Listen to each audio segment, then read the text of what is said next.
Hola, hola. I'm Trek with two Ks, And I am 3D, and welcome to Metaverses the Other Side. brought to you here on the Gentlemen of Crypto Network. Just a heads up, this episode is before we had the idea of bringing the Twitter spaces to the Gentlemen of Crypto Network. And so that's why we're talking about the stuff that we're talking about in this episode. Hola, hola, and buenos noches, G and G's. The Twitter's Metaverses, the other side is underway, and waiting for my partner in crime, 3D, to get into the room, and we will get into what tonight's topic is about. And yeah, we'll also do some other things, because of course there is always housekeeping to do if you do not know. So give me a second as I do some things in the background and wait for some folks to roll in. Yo, can you hear me? Oh, hold on. Let me send you the invite.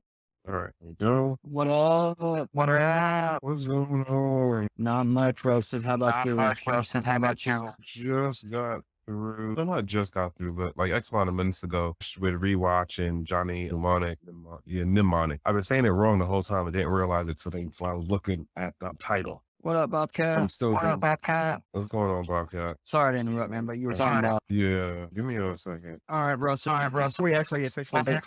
I just want to go ahead and say I finally got me a Mickey Mouse mask, so I'm gonna try to create a cameo as the voice of Mickey, since I can just draw Mickey and see what that goes. But yeah, when you first suggested about doing Johnny Mnemonic, I was like, that did not sound familiar or anything. And then when I saw the cover, I was like, wait, man, I do remember this movie. And then watching it, I do remember parts of the movie, and so I think I saw it when I was a kid, but it was way cheesier than I forget how cheesy 80s movies really were, but it's fun to see some of the stuff in there come to reality. And I can't wait to talk about all that. So let me know when you're ready to start, Brostos, because this is going to be a banger. I can tell you it now. I had the headset transferred over, and then I had to go outside to talk on. Okay, hold on one more second. Oh, damn, what happened, bro? You dropped. Me? On my side, it looks like you dropped. I only see my other account and the builder account, and then Bobcat like just blinked in for a second, and then he dropped again. I'll be here, Brostos. Oh, wait, hold on. Now I can't hear anything. I don't know what's going on. I don't think Elon kept the right people on the team, because I can't even see you. I can hear you, but I can't see you in the icon thing. Okay. I'm getting some audio now. Okay. Some of the people that, from what I've been looking up, a lot of people he fired were not core to the team or anything, but they had good relations with the server company and the company they go through to handle a lot of their mass server systems. And that might have been a downfall. They might actually be fighting back, so to speak, because keep in mind, like, they're trying to reduce costs, which means all these companies are paying for server farms across the globe are either going to be cut out or shortened, drop down, because Twitter to this day is one of the few companies that, like big tech, that doesn't only use Azure and Amazon Web Services. They use additional ones on top of that, and Azure and Amazon makes up less than 50% of their server mass. So a lot of these smaller companies are probably afraid that he's going to push these more onto Azure and Amazon, which financially that's bad. But when you say that now Amazon Web Services does have that flexible scaling price model where you can pretty much pay for just what you're actually using plus markup. Azure's already had that, but I think that's going to be the way they're going to go. I hope they actually go the opposite and get off of Amazon Web Services and Azure, because they would actually get more reliable service. But in some areas where I'm at, the server farms around me are actually really far away, so it's slower on my side. But then people in like bigger cities and stuff will actually get like reliable service because they have better small time ran server systems. I wish you would go to a centralized model. Yes, that would definitely be interesting. And I know I make joke about it, but it will be interesting to see how this plays out over the next, from what I've heard in other comments and commentary people, they're talking about what is this going to be like for the next 2 to 3 years before Twitter is like fully set, lands on its feet. Will the new leadership really pan out? Will there be new innovations? Will there be new or a better thing of service and all that? But let me do one more thing, and then we will jump into tonight's topic. And I will be like actively adding people to speak every so often. So just like usual. Yeah. There you go. All right. Okay. So I'm definitely gonna have to. All right. I throw this out there. Dang, bro. I've been doing so much work with people in like London and England lately, and I'm going more by CE time than CST time. More and more. I just find it funny that I'm more popular across the globe than I am where I live.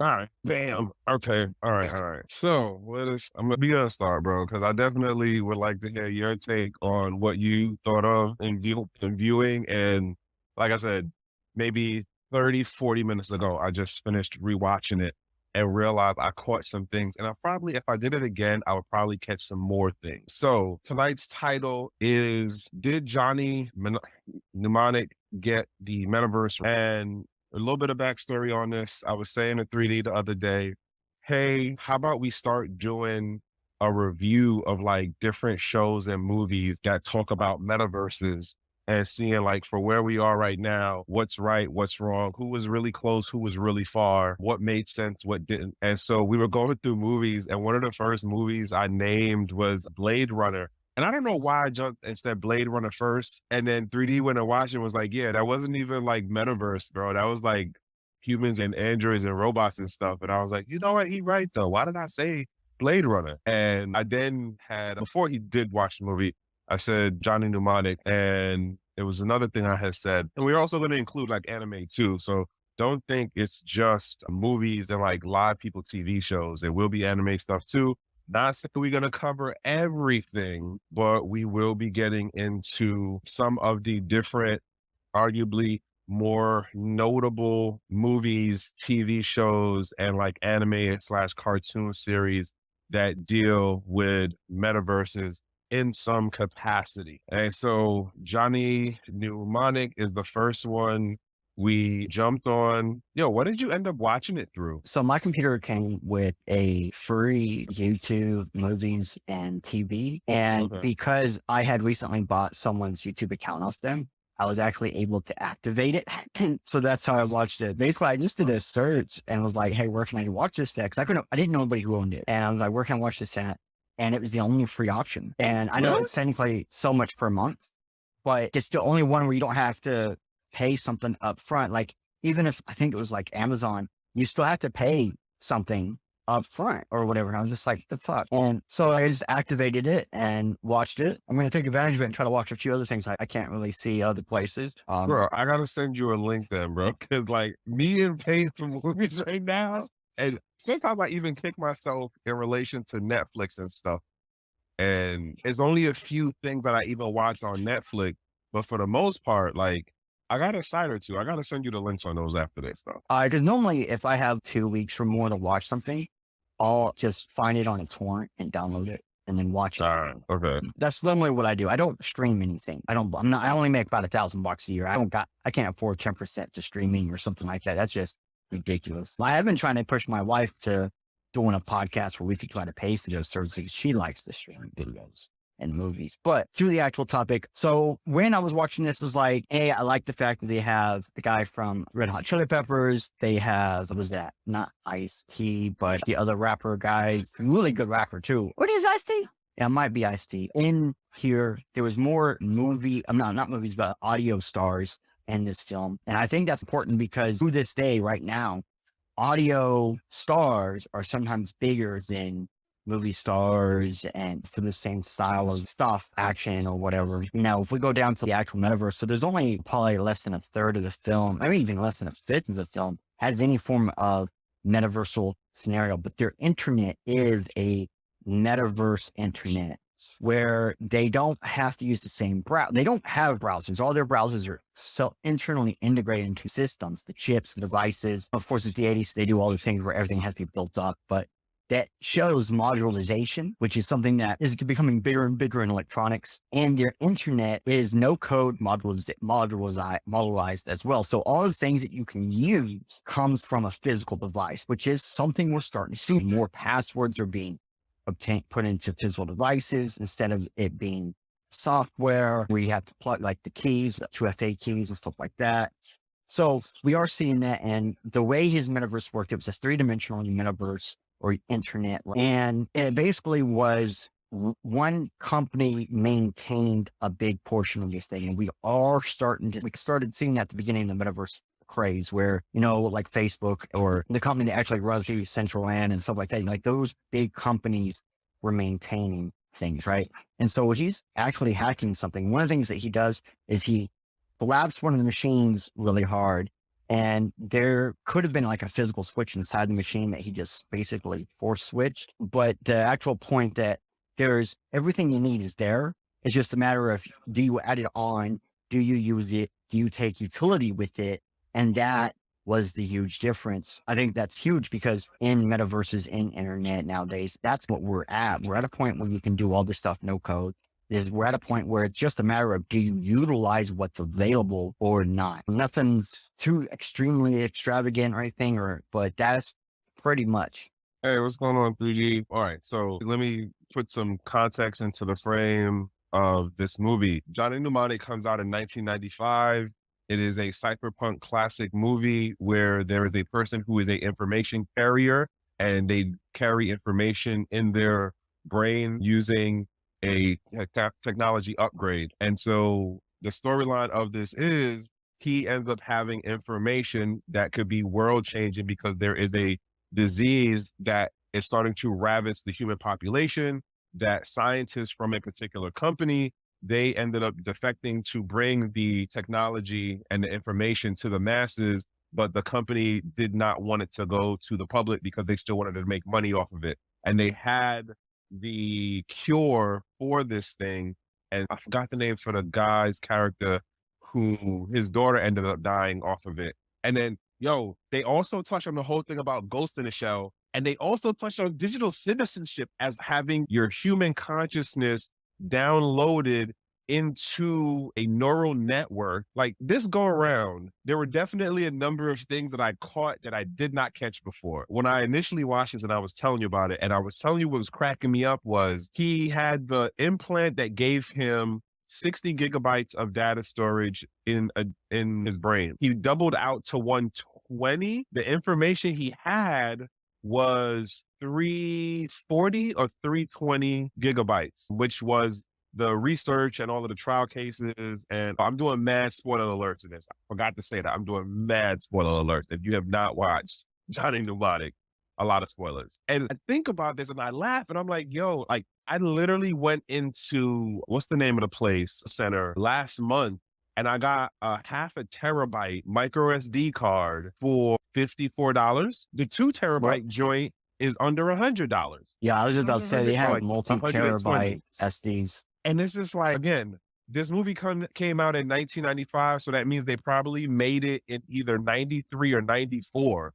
The other thing to note about this movie is if you were into comic books, there was a phase in the comic book period where anything that was like techie or like sci-fi looking, and I know we're talking about visuals, even though this is a whole audio recording thing, but if you remember comic books from that period or anything sci-fi, it was a big thing about making as many like compartments and putting wires on stuff to make it look really techy and complicated. And I was watching the thing today and I was cracking up because here's another funny thing. If you were into X-Men and you followed the Wolverine comic book series, I think it was like when they started Weapon X or when they were bringing in the whole Weapon X timeline thing for him. And he has the headset on because he just got out of the institution that he was in.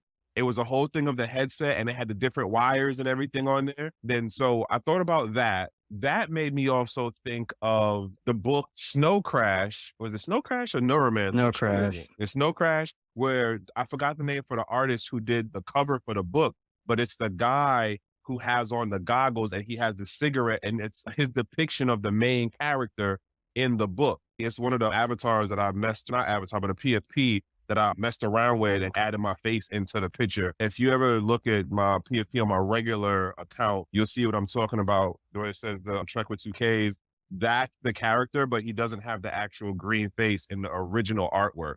And I cannot remember the name of the artist. My point in this sideways ramble is in regards to how we looked at the hardware of technology back then and what we thought would make it be more technical or more advanced looking. Because there's also a scene in the movie where he puts on what is arguably one of the earliest conceptual versions of what Oculus would have looked like. And then if you look at what the store-bought version was when he looks to make contact with his people that he needs to using, quote, the internet.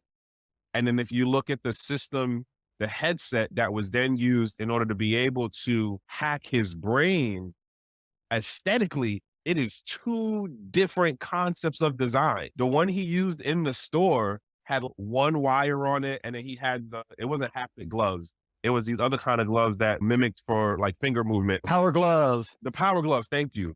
And then if you look at the headset that they used to actually hack his brain in the end of the movie, that is more similar to how the Weapon X headset looked, how the Snow Crash headset looked, because it had all of the different like cords and the different bulkiness and compartments on it, which... Hey, can I interject? Jump in. All right. So the headset, the first headset you're talking about, the more mainstream headset for the regular normies, right? Just a little band. That was actually a play on the one of the original Virtual Boy headsets, that where you could put this little, because the Virtual Boy, remember, it was a little piece you put on your head and a little glass that you looked at, and it basically pushed the red game to that. They had this cover that you could put on top of it that gives that exact same look. And then that second one actually is in the 70s or 80s. They had, the government had released this image saying, hey, we have this mind reading device, and some of the early mind reading games had a similar thing. And what it is, all those wires and stuff, those are near the head to try to send signals to the brain and read signals from the brain. And that frontal piece that looked really weird and stuff was actually a piece from a very headset that was used for pilots at the time, where they would have little visual screens in there for bombing and stuff like that. So like really early tech in the 80s that was just being reworked now in the mid 90s. Oh, my bad. I had the mute on, didn't realize it. How do you hear me right now? You sound good. Okay. All right. So there was 3 headsets, because it's the headset that he uses for the download and encryption. Then it's the headset that he used to make the call to his guy in the bulletin board, which I thought was hilarious, that the movie's in the 90s. So like bulletin boards are a thing, but like the movie is supposed to take place in like 2022 or 2025. And it's, y'all still made it sound that bulletin boards are relevant in this capacity. Wow. I just Reddit is a bulletin board. Forums are bulletin boards. You're right. So here it goes. Did they get bulletin boards are still a thing? Are we at the metaversal, like fully encompassing environment? No, because I don't know of a platform right now that has, I mean, in the literal sense of, if there is a board that you can visually see in like a Uplift or in a Minecraft, okay, those are things. But in the sense of where you're in an immersive experience space and you have not a 3D, but a more in, how do I say this? Like how he was moving about in that metaverse and being able to like, okay, I need to get over to this region. Let me start reaching for this data over here. Let me get this item over here that then opens up the log information. Like and I also did not realize until I watched it today what he was doing to search to find out who he needed to contact in the US. He went through the phone logs. He went through the phone logs of the quote fax machine. Yeah, the hotel phone logs. And then the place that it was sent to was basically a copy shop, which people might not remember those, like Kinko's and stuff like that. They used to exist. They all, even in reality, they have big server buffers inside the store because they have to keep your data for up to 60 days or until you claim it. And so there was a point in time where if you didn't have a phone, you could have a voicemail at places like Kinko's and things like this. So the great thing is, at the time in the 95s, that wasn't really a thing. Although Kinko's was, stuff like that was, but just a few years later, it became a thing. Good point. Okay. I don't know if we're going to end up coming up with a scoring system for this, but I think we'll go through a couple of the different things that we've noted for the technology. What was it? The bulletin board.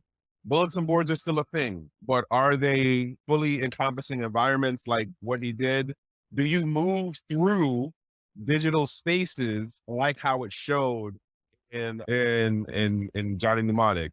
And I don't know of any space right now that has that visual composition of you being able to move in between different server regions or like different data pocket. And Yeah, yeah, I'd say that's probably one of the biggest flops in the movie was the way he moves around inside the internet and how objects in the internet are actual objects. okay, we can go on now. The bulletin board was a big box in Right. that show, while in reality, even metaversal games or socially connected games, they're not quite like that.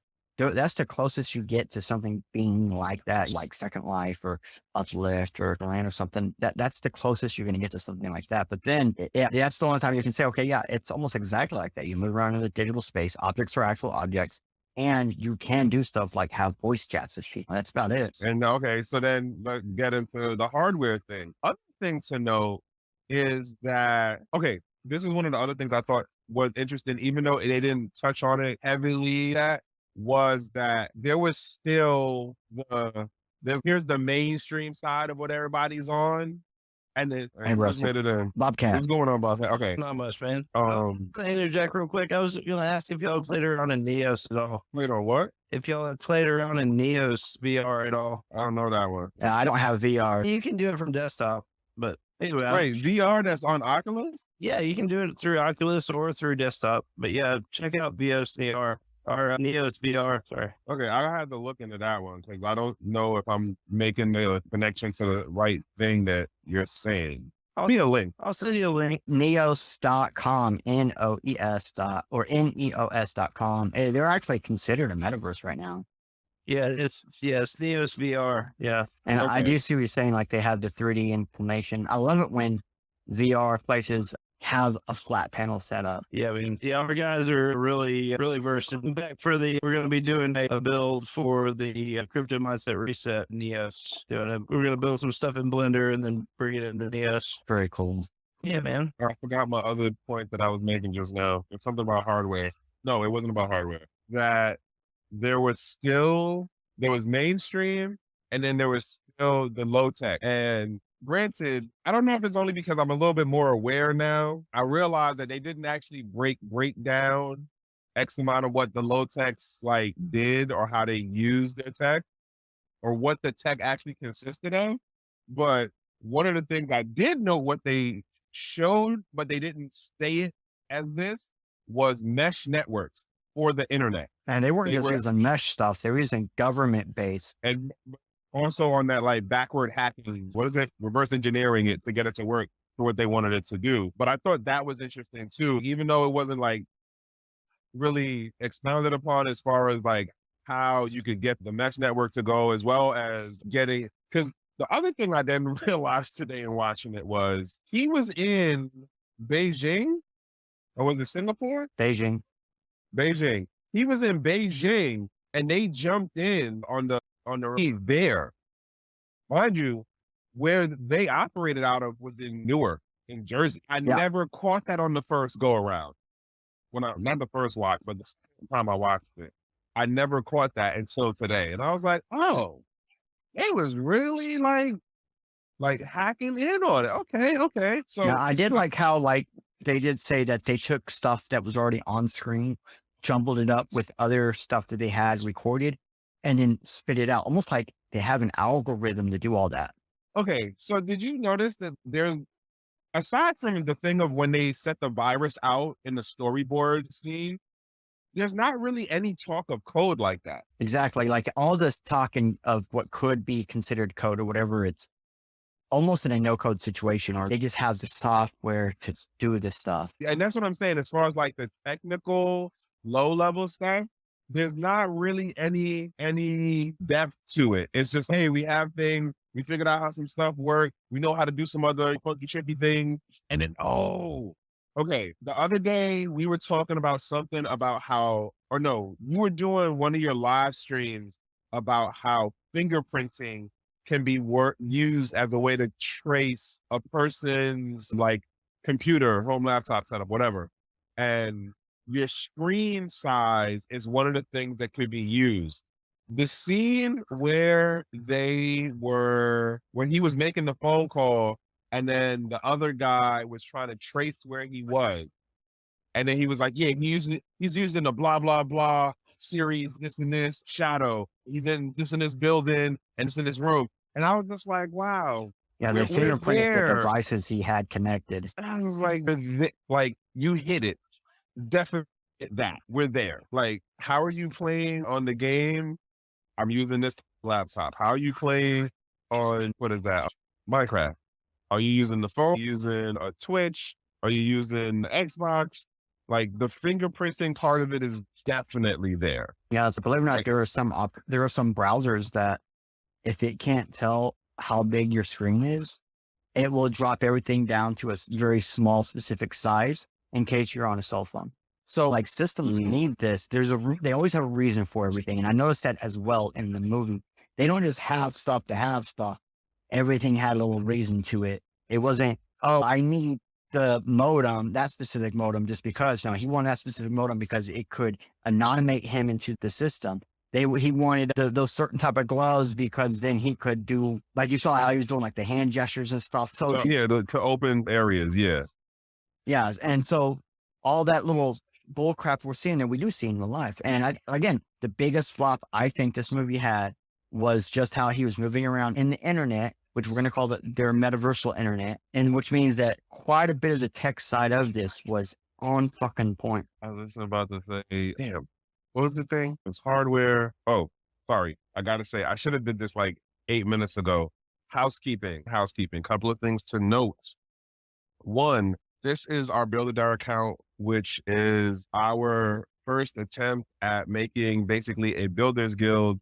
And we built this on the Wax blockchain because we like how Wax works and all that. Conceptually, you can take this to any other blockchain, but we went with Wax blockchain because we like how their system works. And we use this to acquire work and set up work for people who are interested in building in the Uplift metaverse. Technically, we could do it in other metaverses as far as the work, but right now our focus is the Uplift metaverse, which is based on the Minecraft ecosystem, if you do not know. And one of the first people that definitely gave us a full, like, open range was Baby for creating designing and creating their plot. At some point, we're going to have to figure out how to work some tours and stuff in there for people to see what we've been doing. But this is under the Me in 3D as the Build-A-DAO folks, and this is what we do. If you're interested in getting some of the NFTs, definitely reach out to us on that. Also, we made like the first NFT faucet, and we made it in Uplift. So there's a whole thing on how to do that, but I don't want to get lost in those details right now. I just wanted to note that this is part of the idea behind the Build-A-DAO and like what we're doing as far as getting folks to take the ability to build and create in the metaverse world a little bit more serious.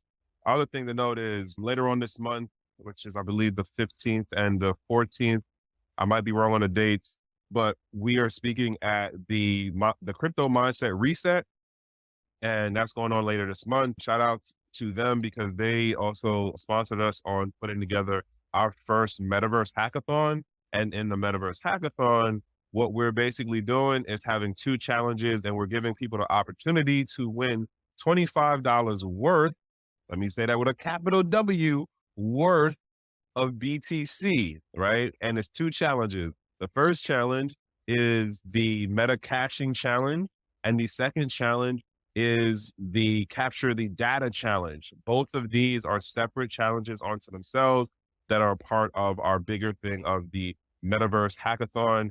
And this will be held in the Uplift Metaverse. For the details, check out the Build-A-DAO account, and you can find the details on everything there. I will say TDLR is you do need to have a Minecraft account, and it has to be the Java edition, and you have to contact us for full actual confirmation and registration through the Twitter account. I will also say, unfortunately, by the time some folks see or listen to this later on, because another thing that we are working or have in the works to do is to bring our recordings of these conversations and explorations of different things within the various metaverses, at least what catches our radar. We are bringing this content over to the Gentlemen of Crypto Network, and this will be a late night program.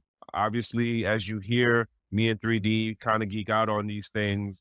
And so we know that this is not daytime content, but we will be expanding it over into the Gentleman of Crypto Network. And the title for that segment will be Metaverses, the Other Side. And so just so folks are aware, if you're saying stuff on here, do be conscious and aware of what you're saying, because this will be put onto another platform and somebody else can record it at their own leisure and then keep it forever and ever. I don't know. As well as Twitter already records this, and heaven knows how long they actually keep these things. But that's a whole nother thing onto it. So what's the other thing? There's a conference, the YouTube thing. I was going to mention, Trey, the conference is the 13th and 14th. Okay, thank you. Of December. 13th and 14th of December. Yeah, it got moved back. Yeah. Okay. All right. All right. Yeah, and then the Aussie hackathon is the 6th, right? It's coming up this weekend, right? That's this weekend. Yeah. Awesome. Okay. Yeah, So I'll make sure I get that, then we'll share that on MetaBuilders for sure.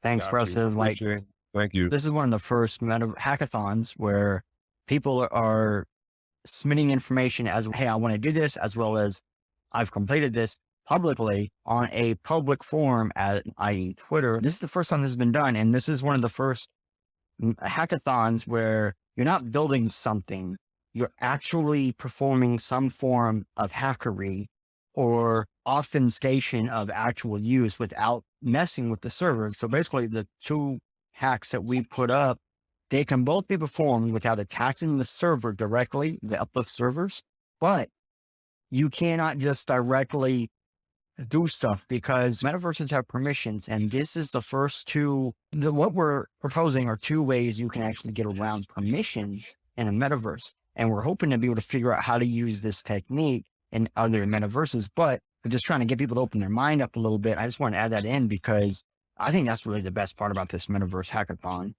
Yeah, this is not, go ahead about that. I was just going to say, I'll catch up with y'all separately about the hackathon. I have something that I'll catch up with y'all on. Sure. So in regards to, the hackathon part, this isn't about making a commercially viable product. This isn't about coming up with something that you could add into another product that already existed. This is literally about your creativity and ability to think outside the box and mess around in a metaverse space. Like, again, two dudes who geek out on techie stuff, and we trying to find other folks who are interested in doing the same thing. This is just the beginning ideas that we have about doing metaverse hackathon, trial and error, as far as like, we know these challenges can be done. And me and 3D talked about this in the beginning. And this is like extra detail, whatever, but technically you can actually complete these things in 15 minutes each. Other thing, for the way that we're doing the challenges, they're running simultaneously on two different plots. Is it two separate worlds? Yeah, two separate worlds. Yeah, so two separate plots running simultaneously, and we're gonna end up just being observers, like, and seeing what people do. How do they use the software to filter the plot and figure out where the data is that they need to extract, and just see how, like, when I tell you this is one of the most low tech ways to manage and organize a hackathon, I don't think people really understand how low tech we were going with this, and just to see if it could be done.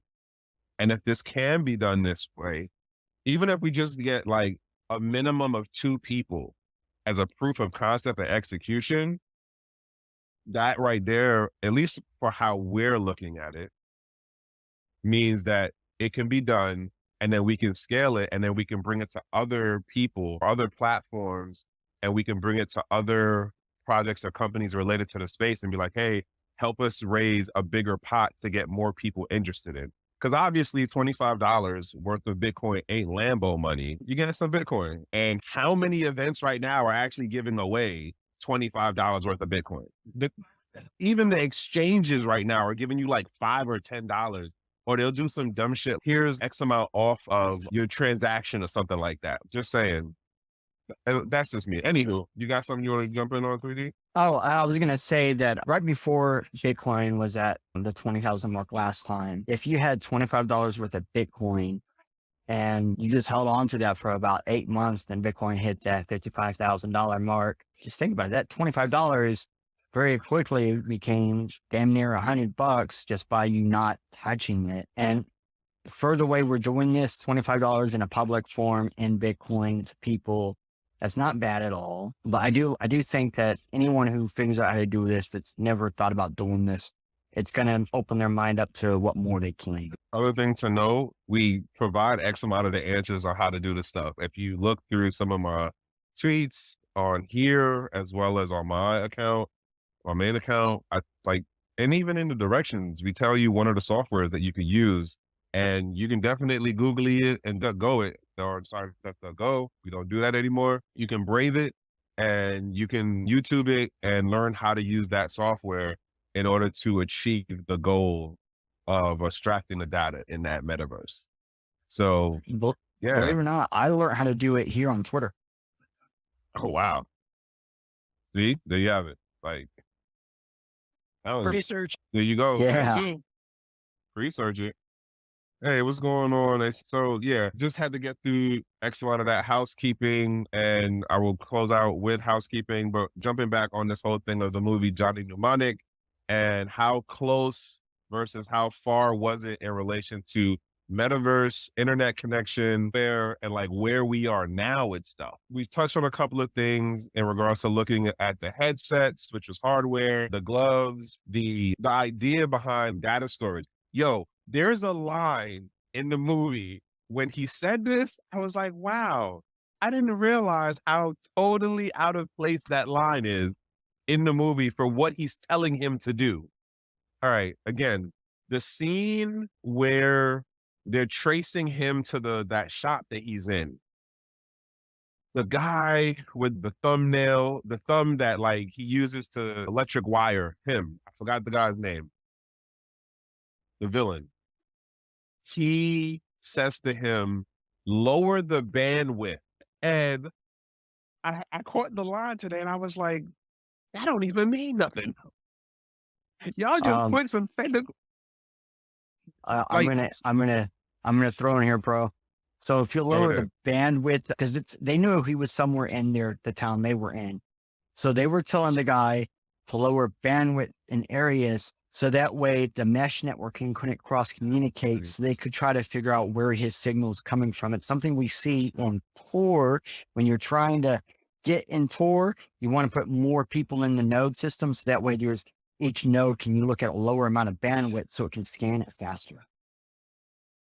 I stand corrected, folks. I stand corrected.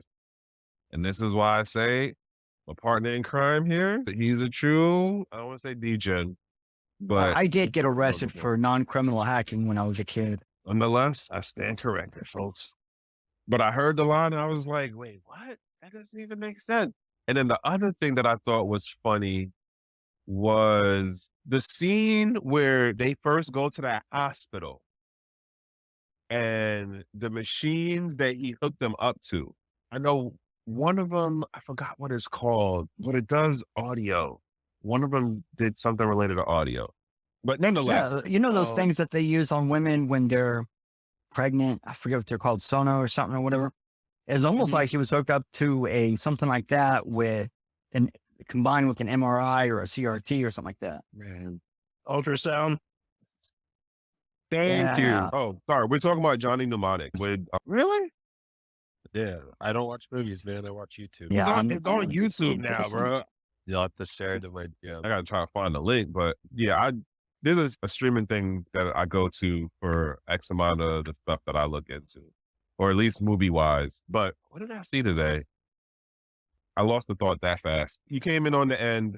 So the basic idea was me and 3D were talking earlier and I was saying to him, hey, what do you think if we start going through like TV shows and movies and cartoons and stuff that touch on metaverse topics or metaverse experiences? And so we were trying to figure out something earlier and it boiled down to what does he have access to right now? And then what has he seen or not seen? And so we got to Johnny Mnemonic.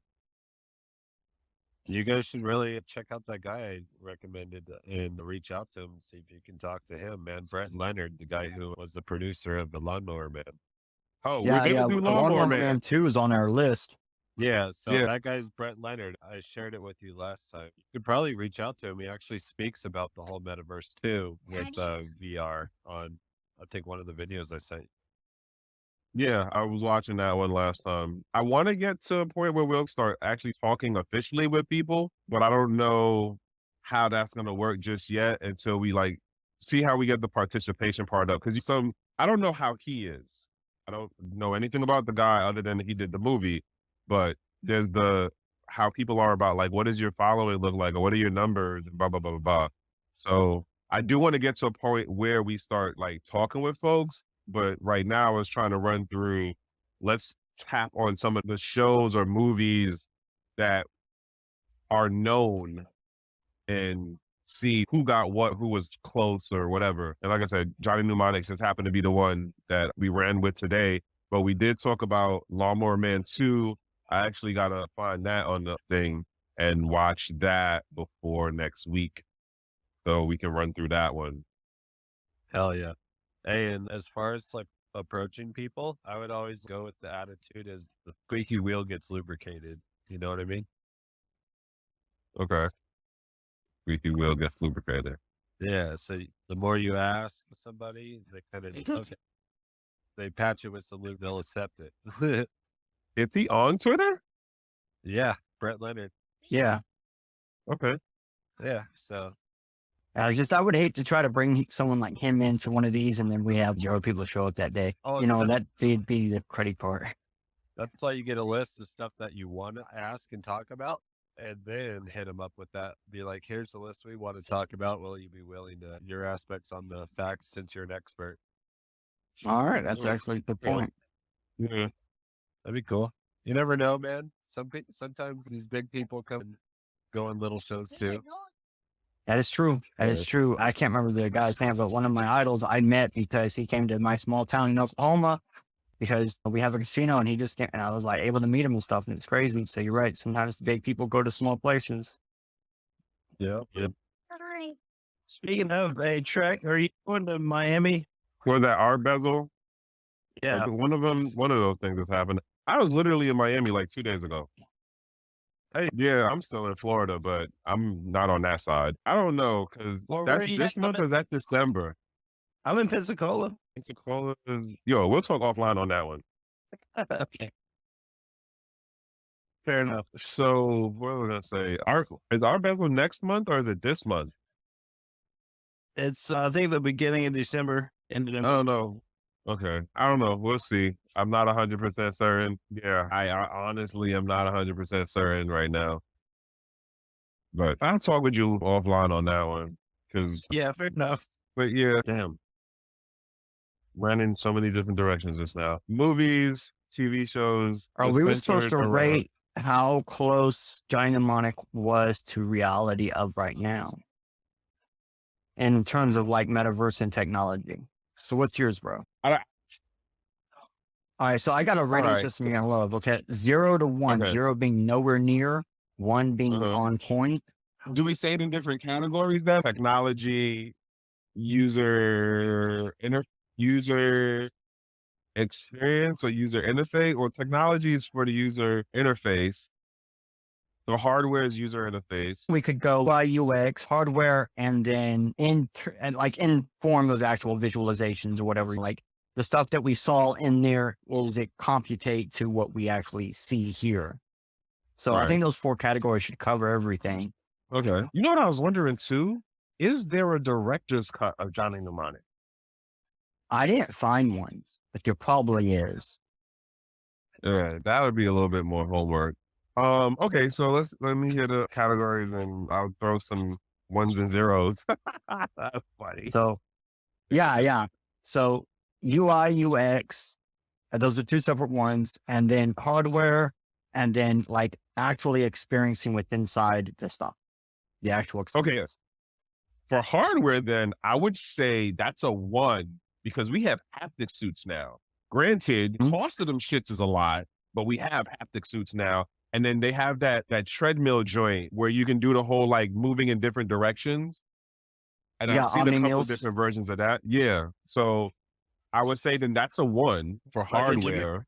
Jamaica video. No, Jamiroquai's video, they moved the actual walls. Yeah. Oh, that was a good video too. I love that music video. I didn't know that until like years later though. Cause that blew My- my mind when that video first came out. But no, I Really, know what like you're my- saying. I think they make some shoes that you can walk in place and shit. Yeah, my dad showed me how to do that because we were building the bathroom, like we were doing the floor, redoing the floor, and we had a big thing of laminate. And he was just like, stand on here and walk forward, and I'm going to pull it, and you're not going to move. And I was just like, holy shit, that worked. And it was right after that thing because I kept asking him, how do they do that? How do they do that? And we used to watch all the, like back then we had the shows like how they do the CGI effects and how they do the special effects in VH1. movies and stuff. Yeah. So we used to watch all that. Yeah. But back to what we were talking about. All right. So I for user experience right now. Yeah. UI is the look of how the user looks at stuff. So remember when he was interacting with the metaverse? Remember that visual look he had? That's the UI. Oh, how does his avatar look? Okay. I think then in that regard, I'm gonna say 1 only because there is like a few variations on how you can look in a metaverse right now. So you have the Minecraft pixel type stuff. You have the the Decentraland level stuff. And if we're getting to where we're just saying that are in a virtual type of environment at game level, then Grand Theft Auto, friggin' tech, you know what I'm saying? So as far as that part of the look, yes, that's a 1 because it's a scale at this point. Yeah, but UI is user interface. So when we're saying that wanted to interact with internet, he had to pick up a block and open it. He had to open. All right, but Is that'd be more like the experience? Okay. I think you're saying the experience would probably be a 1. okay, so if that's the case, then that still goes back then into having the gloves and the haptic suits in regards to being able to move around. Yeah. And then even with the Oculus and the controllers, they're not gloves, but They're still part of it. X amount of more function. And when you really get adept at it, like you can move pretty well in those. Or, I mean, you can interact in that virtual space pretty good. So I'm gonna give that a 1, 2. And what's the other thing? UX, Hardware. user experience. I thought it just did UX. Oh yeah, you did. That was just my UI, UX, Okay. hardware. And then, I thought hardware was the first one because I said the haptic suits. yeah, so then we are on UX, user experience. And I think that's probably user experience, because you already did the regular experience, like the actual using the metaverse type stuff. So, Okay. All right. so his user experience was he was Makes talking sense. audio with someone. He was walking around. Okay. Boom. Here's where I thought that was lacking. I was like, yo, how come he's not doing like voice command search? Like when he had to make the phone call, he had to use the remote. That is true. And then even when he did the dial up, when he was inside the virtual space, he still Had a did it in a keypad. way where I was like, why aren't we using voice command? So that's a 0. That's a hard one. Because the one part is, okay, this could be a 1, but then the other part is like certain things where it's like, you guys way off. Like you didn't have the voice command stuff. And I don't know. Yo, there was another line that caught me in the movie. Tangent. Real quick.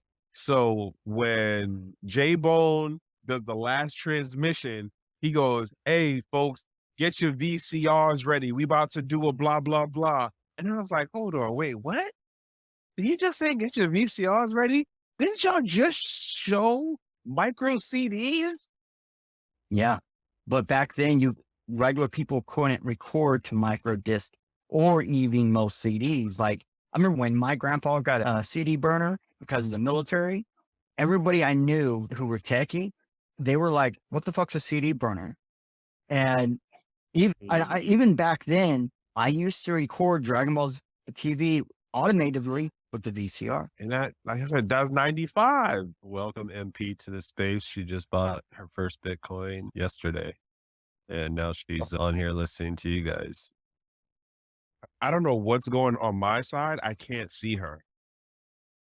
Like she just blipped in for a second and then it Yeah, went it's out. not like an invite to come in. There it goes. I can now send it in. Yeah, because I always invite people randomly. Now, I do want to go through the same lines. Like hardware, I give it a 1. It's pretty much on point. We're back in the module systems. UI, I would put closer to a 0.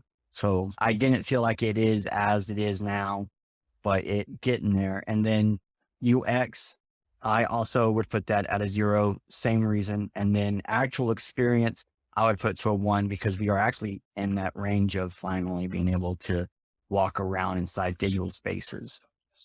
Okay. Sorry, I had it on mute. Yeah, we definitely got to remember these categories. I still can't see her. Like she's blipping in and then it's showing that like it keeps popping up that you're just accepting the co-host thing. I don't know what's going on tonight on this. Yeah, it's just I lag see her. on.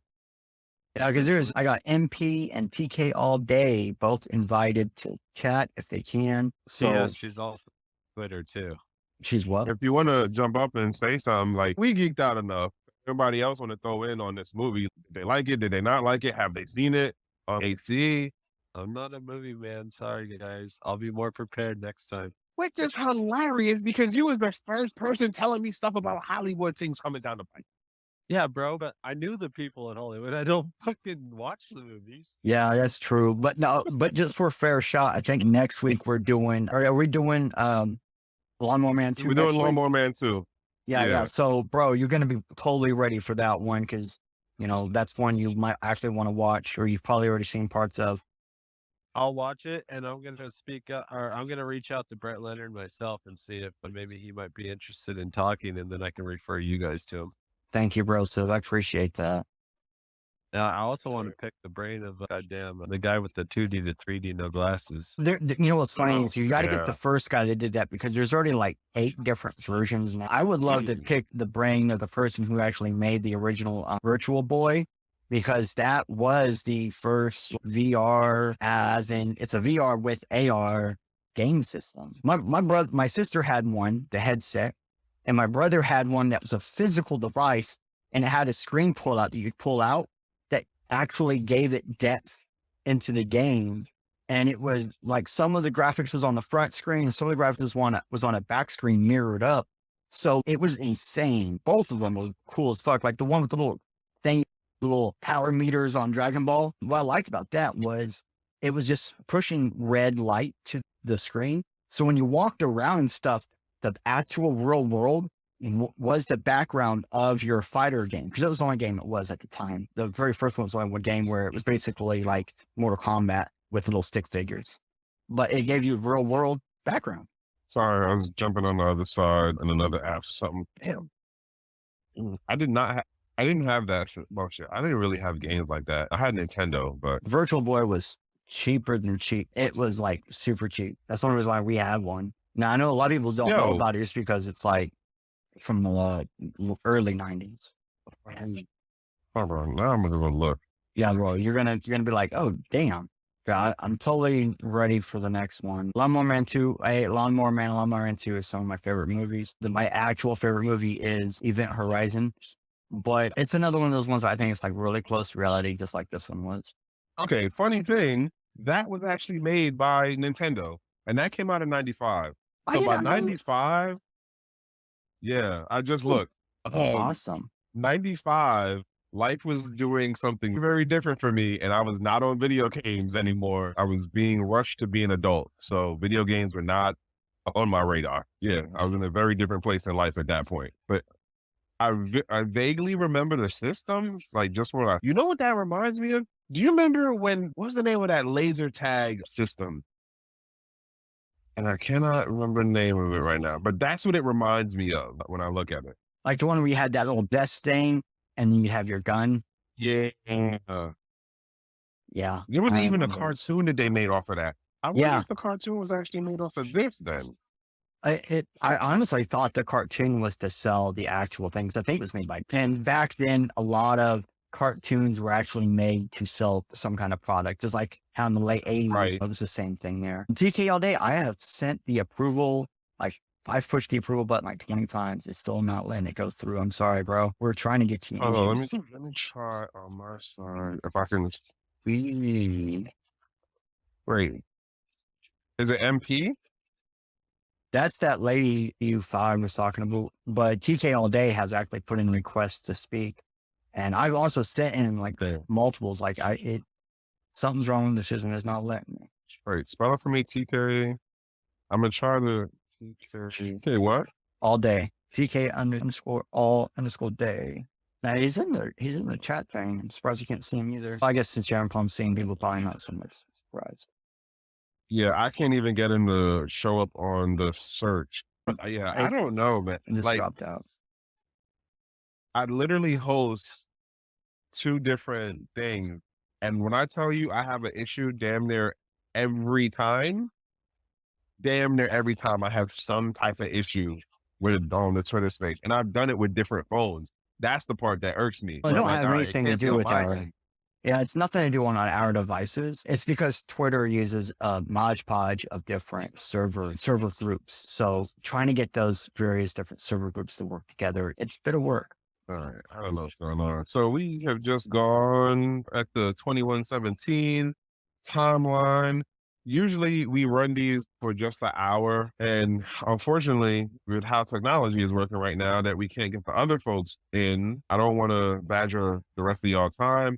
I just want to say we do appreciate that y'all have jumped in. We do appreciate that you stuck around. Sorry we can't get folks to be able to participate more in. I don't know right now what is going on. Just try again next week. We'll be here again at 7 p.m. on Thursday. That's 7 p.m. CST on Thursday. We always try to invite people in the chat. So hopefully you'll be able to get in next week. I hope to see you all show back up because like we said, we're going to be comparing the metaverse of Lawman 2 to the actual metaverses and internet that we see today. Yes, 8 p.m. East Coast time. Last closeout for housekeeping things are, again, we are speaking at the Crypto Mindset Reset, which is December 13th and 14th. We are also the folks behind the Builder DAO and the first Metaverse Hackathon, where the idea is you actually have to do some hacking inside of a metaverse. We also have NFT faucets that work within the Uplift metaverse. And what else? We do a bunch of different things, bro. And I never remember all of it. But if you're interested, DMs are always open, and we like to share some geeky things with other folks too. And so until the next one, which is next week, Thursday. I hope everyone has a good following week as well as weekend, and we'll see you next week. And don't forget, we are going to be going over Lawnmower Man 2.